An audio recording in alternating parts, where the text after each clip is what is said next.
Hello student, स्वागत है आप सभी का एक नए वीडियो में। तो इस वीडियो में हम लोग करने जा रहे हैं क्लास 10th के ओनली केमिस्ट्री के क्वेश्चन की। आप लोग पूछ रहे थे कि सर केमिस्ट्री का क्वेश्चन करवाइए खाली, क्योंकि केमिस्ट्री में बहुत दिक्कत होता है। तो आप लोग के डिमांड पे हाजिर है बस केमिस्ट्री के क्वेश्चन।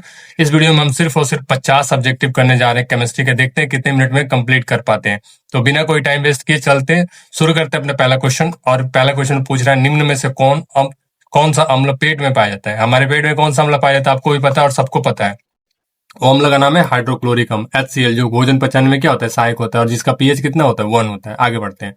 नींबू में कौन सा अम्ल पाया जाता है। नींबू में कौन सा, लैक्टिक अम्ल, साइट्रिक, टार्टरिक और ऑक्सैलिक। नींबू कौन सा पाया जाता है। नींबू सिट्रस फ्रूट है, मतलब नींबू में साइट्रिक अम्ल पाया जाता है। अगला, बेकिंग सोडा का रासायनिक नाम क्या है। बेकिंग सोडा का रासायनिक नाम बच्चों को पता है, और आपको भी ये चीजें पता होनी चाहिए। बेकिंग सोडा का रासायनिक नाम सोडियम बाइकार्बोनेट।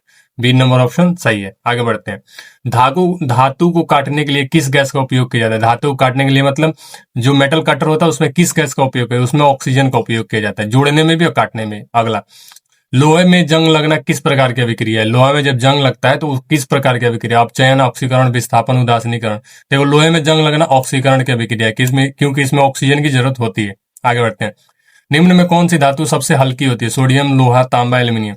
देखो, सबसे हल्की धातु इसमें तो सबसे हल्की धातु सोडियम है। आगे बढ़ते हैं। पानी, पीने के पानी को शुद्ध करने में किसका प्रयोग किया जाता है। फिटकरी, नमक, चीनी और सिरका। देखो, पीने के पानी को शुद्ध करने में फिटकरी का उपयोग किया जाता है। आगे बढ़ते हैं। नमक का रासायनिक नाम, ये तो सबको पता है, सोडियम क्लोराइड। आगे बढ़ते हैं। पीएच मान 7 से कम होने पर, कितना, 7 से कम होने पर पदार्थ होता है। 7 से कम होता है तो पदार्थ कैसा होता है, क्षारीय, उदासीन, अम्लीय, धात्विक। 7 से कम होने पर कैसा होता है, अम्लीय होता है। आगे बढ़ते हैं। दही में कौन सा अम्ल पाया जाता है। दही में लैक्टिक अम्ल पाया जाता है। अगला क्वेश्चन, हाइड्रोजन गैस की खोज किसने की थी। रदरफोर्ड, डाल्टन, हेनरी कैनविस और न्यूटन ने। देखो, हाइड्रोजन गैस की खोज किसने की थी, हेनरी कैनवेंडिस थे। आगे बढ़ते हैं। सबसे अधिक विद्युत का चालक कौन सी धातु। इसमें चारों में पूछ रहा है कि सबसे अधिक विद्युत का चालक कौन सा है। तांबा, लोहा, चांदी, एल्यूमिनियम। सबसे अधिक विद्युत का चालन इसमें कौन होता है, एल्यूमिनियम होता है। आगे बढ़ते हैं। निम्न में कौन अधातु है। सोडियम, लोहा, सल्फर और तांबा। अधातु कौन है, सोडियम धातु है, लोहा धातु है, तांबा धातु है, ये सल्फर क्या है, अधातु है। आगे बढ़ते हैं। कोयला किसका उदाहरण है। यौगिक, मिश्रण, तत्व या विलयन। देखो, कोयला यौगिक है, किसका यौगिक है, कार्बन का। आगे बढ़ते हैं। एलपीजी का मुख्य घटक क्या है। एलपीजी मतलब लिक्विफाइड पेट्रोलियम गैस, जो हमारे घर में यूज होता है, उसका मुख्य घटक क्या है, ब्यूटेन। कितना बार बताएं आप लोगों को। आगे बढ़ते हैं। सिरका का रासायनिक नाम एसिटिक अम्ल। एसिटिक अम्ल को हिंदी में कॉमन नाम उसका क्या है, सिरका बोला जाता है। आगे बढ़ते हैं। निम्न में कौन सा क्षार है। HCl, NaOH, H2SO4 और SNO3। देखो, ये अम्ल है, ये भी अम्ल है और ये भी अम्ल है। एक ही ऑप्शन बचता है NaOH। NaOH क्या है, क्षार है। इसका नाम है सोडियम हाइड्रोक्साइड। आगे बढ़ते हैं। धातुओं को जंग से बचाने की विधि क्या कहलाती है। ऑक्सीकरण, गैल्वेनीकरण, अपचयन, विस्थापन। देखो, धातुओं को जंग से बचाने की जो विधि है उसका नाम है गैल्वेनीकरण। आगे बढ़ते हैं। कार्बन का परमाणु क्रमांक क्या है। कार्बन का परमाणु क्रमांक क्या है, 4, 6, 8 और 12। देखो, कार्बन का परमाणु क्रमांक कितना है, 6 होता है, कार्बन का 6 है। आगे बढ़ते हैं। पीतल किसका मिश्र धातु है। आप लोगों को बताया था, पीतल किसका है, तांबा का और जस्ता का, मतलब कॉपर का और जिंक का क्या है, मिश्र धातु होता है पीतल। पीतल कोई तत्व नहीं, ये एक मिश्र धातु है। अगला क्वेश्चन, निम्न में कौन सी गैस ग्रीन हाउस प्रभाव के लिए उत्तरदायी है। पूछ रहे इसमें से कौन सी ऐसी गैस है जो ग्रीन हाउस प्रभाव दिखाती है। ऑक्सीजन, नाइट्रोजन, कार्बन डाइऑक्साइड और हाइड्रोजन। देखो, ग्रीन हाउस गैस दिखाने वाली गैस कौन सी है, कार्बन डाइऑक्साइड। चूने का पानी दूधिया हो जाता है, किसके कारण होता है, CO2 के चलते। जब CO2 गैस कैल्शियम हाइड्रोक्साइड में किया जाता है तो क्या होता है कि उसका रंग कैसा होता है, दूधिया हो जाता है, मिल्की हो जाता है। आगे बढ़ते हैं। सबसे कठोर प्राकृतिक पदार्थ कौन सा। सोना, लोहा, हीरा, ग्रेफाइट। सबसे कठोर तो प्राकृतिक पदार्थ हमको जहां तक पता है हीरा है। आगे बढ़ते हैं। ग्रेफाइट विद्युत का चालक क्यों है, कठोर होने के कारण, मुक्त इलेक्ट्रॉन होने के कारण, भारी होने के कारण, चमकीला होने के कारण। देखो, ग्रेफाइट विद्युत का चालक क्यों है, क्योंकि उसमें मुक्त इलेक्ट्रॉनों की संख्या पाई जाती है, क्योंकि इलेक्ट्रॉन ही तो है जो विद्युत को क्या करते हैं, एक जगह से दूसरी जगह ट्रांसफर करते हैं। आगे बढ़ते हैं। निम्न में से कौन सा ईंधन स्वच्छ ईंधन है।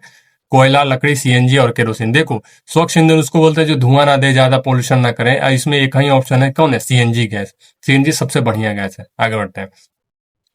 आवर्त सारणी में कुल कितने आवर्त, बच्चों वाला क्वेश्चन, 7। आवर्त सारणी में आवर्तों की संख्या कितनी है, 7 है। 3 लघु आवर्त है, 4 दीर्घ आवर्त है। आगे बढ़ते हैं। किसी तत्व की संयोजकता किस पर निर्भर करती है, प्रोटॉन पर, न्यूट्रॉन पर, बाह्य इलेक्ट्रॉन पर, नाभिक पर। देखो, तत्व की जो संयोजकता है किस पर निर्भर करती है, उसके बाह्य इलेक्ट्रॉनों पे, क्योंकि उसके बाहरी कक्षा में कितने इलेक्ट्रॉन है वही तो उसकी संयोजकता होती है। आगे बढ़ते हैं। सोडियम की संयोजकता क्या है, सोडियम की संयोजकता 1 है, क्योंकि इसका 2, 8 और साथ में क्या होता है, और होता है लास्ट में 1, तो इसकी संयोजकता कितनी हुई, 1 हुई। सबसे बाहर कौन है, 1 है। आगे बढ़ते हैं। जल का रासायनिक सूत्र H2O, सीधा सा बात है। आगे, अम्ल और क्षार की अभिक्रिया क्या कहलाती है? अम्ल और क्षार की अभिक्रिया जब होती है तो लवण तथा जल बनते हैं और इस अभिक्रिया को कहते हैं उदासीनीकरण। आगे बढ़ते हैं। ब्लीचिंग पाउडर का उपयोग किसमें होता है? खाना पकाने में, पानी की शुद्धि में, ईंधन के रूप में, उर्वरक में। ब्लीचिंग पाउडर का उपयोग पानी को शुद्ध करने में किया जाता है। आगे बढ़ते हैं। धातुओं को पतले तार में खींचने की क्षमता क्या कहलाती है? धातु होते हैं ना जिनको खींच के पतला पतला तार बनाया जा सकता है, उसको क्या कहा जाता है? आघात, वर्धनीयता, तन्यता, कठोरता, चमक। उसको कहा जाता है तन्यता, मतलब तान देना उनको। अगला, अमोनिया का सूत्र क्या है? अमोनिया का सूत्र क्या है? अमोनिया का सूत्र इसमें पूछ रहे कौन सा है, ठीक है। तो अमोनिया का सूत्र क्या होता है? NH3। आगे बढ़ते हैं। सबसे अधिक अभिक्रियाशील धातु कौन सी है? इन चारों में सबसे अधिक अभिक्रियाशील धातु कौन सी है? सोना, तांबा, पोटेशियम, चांदी। इसमें सबसे अधिक क्रियाशील धातु है पोटेशियम, C नंबर। आगे बढ़ते हैं। जंग लगने के लिए क्या आवश्यक है? ऑक्सीजन, जल, ऑक्सीजन और जल दोनों, केवल नाइट्रोजन। देखो, जंग लगने के लिए ऑक्सीजन भी चाहिए और जल भी चाहिए, मतलब C नंबर ऑप्शन सही है। आगे बढ़ते हैं। कैल्शियम हाइड्रोक्साइड को क्या कहते हैं? बुझा हुआ चूना, बुझा ना हुआ चूना, चूना पत्थर, जिप्सम। देखो, कैल्शियम हाइड्रोक्साइड को हम लोग क्या कहते हैं? बुझा हुआ चूना कहते हैं। आगे बढ़ते हैं। खाद्य पदार्थों को खराब न होने से बचाने के लिए किसका प्रयोग किया जाता है? संरक्षक, उर्वरक, कीटनाशक और उत्प्रेरक। देखो, खाद्य पदार्थों को खराब न होने से बचाने के लिए उसमें डाला जाता है संरक्षक, प्रिजर्वेटिव्स। आगे बढ़ते हैं। निम्न में कौन सा अधातु विद्युत का चालक है? अधातु है, अधातु जनरली विद्युत का कुचालक होते हैं, लेकिन इसमें पूछ रहा है कौन सा सुचालक है? सल्फर, फास्फोरस, ग्रेफाइट और आयोडीन। आपको पता है एक ही अपवाद है, वो है ग्रेफाइट। ग्रेफाइट है अधातु लेकिन होता है विद्युत का चालक। अगला, कार्बन के कितने समस्थानिक होते हैं? कार्बन के 3 समस्थानिक होते हैं। इसको थोड़ा लिख के बता देते हैं। कार्बन 3 रूपों में पाया जाता है, C12, C13 और C14। इस रूप में पाया जाता है कार्बन, ठीक है ना, C12, 13 और 14। अगला क्वेश्चन, मीथेन का सूत्र क्या है? मीथेन का सूत्र सीधा सा बात है, CH4 होता है और कुछ नहीं। साबुन का स्वभाव कैसा होता है? साबुन मन कैसा होता है? अम्लीय होता है, क्षारीय होता है, उदासीन होता है, धात्विक होता है। साबुन कैसा होता है दोस्तों? साबुन होता है क्षारीय, तभी तो अम्लीयता को क्या करता है? नष्ट करता है। निम्न में कौन सी धातु द्रव अवस्था में पाई जाती है? देखो, धातु हमेशा कठोर होती है और सॉलिड होती है, ठोस होती है, लेकिन एक धातु ऐसा भी है जो कमरे के ताप पे क्या पाया जाता है? द्रव के अवस्था में पाया जाता है, और वो धातु कौन है? पारा। आगे बढ़ते हैं। पारा मतलब मरकरी, देखे भी होंगे थर्मामीटर में जो भरा रहता है। अगला, HCl किस प्रकार का अम्ल है? कमजोर, प्रबल, कार्बनिक और ठोस। देखो, HCl जो है एक प्रकार का प्रबल अम्ल है, स्ट्रॉन्ग एसिड है। आगे बढ़ते हैं। रासायनिक अभिक्रिया में पदार्थों के गुण बदल जाते हैं, यह कथन है। ये पूछ रहे कथन, रासायनिक अभिक्रिया के बाद पदार्थों के गुण बदलते हैं, सही है कि गलत है? तो सही है। मान के चलो कि A और B जो यहाँ पे मिलते हैं तो क्या बनाते हैं? C और D, ठीक है ना, और सॉरी C और D। तो A और B के गुण C और D से क्या होता है? बिल्कुल अलग होते हैं, बहुत अलग होते हैं, ठीक। 45 नंबर क्वेश्चन, धातु ऑक्साइड का स्वभाव कैसा होता है? मतलब धातु का ऑक्साइड कैसे होते हैं? अम्लीय, क्षारीय, उदासीन और धात्विक। धातु का ऑक्साइड क्षारीय होते हैं, B नंबर ऑप्शन सही है। अगला, CO2 गैस का क्या उपयोग है? आग बुझाने में, खाना पकाने में, श्वसन में और ईंधन के रूप में। CO2 गैस का उपयोग आग बुझाने में किया जाता है। आगे बढ़ते हैं।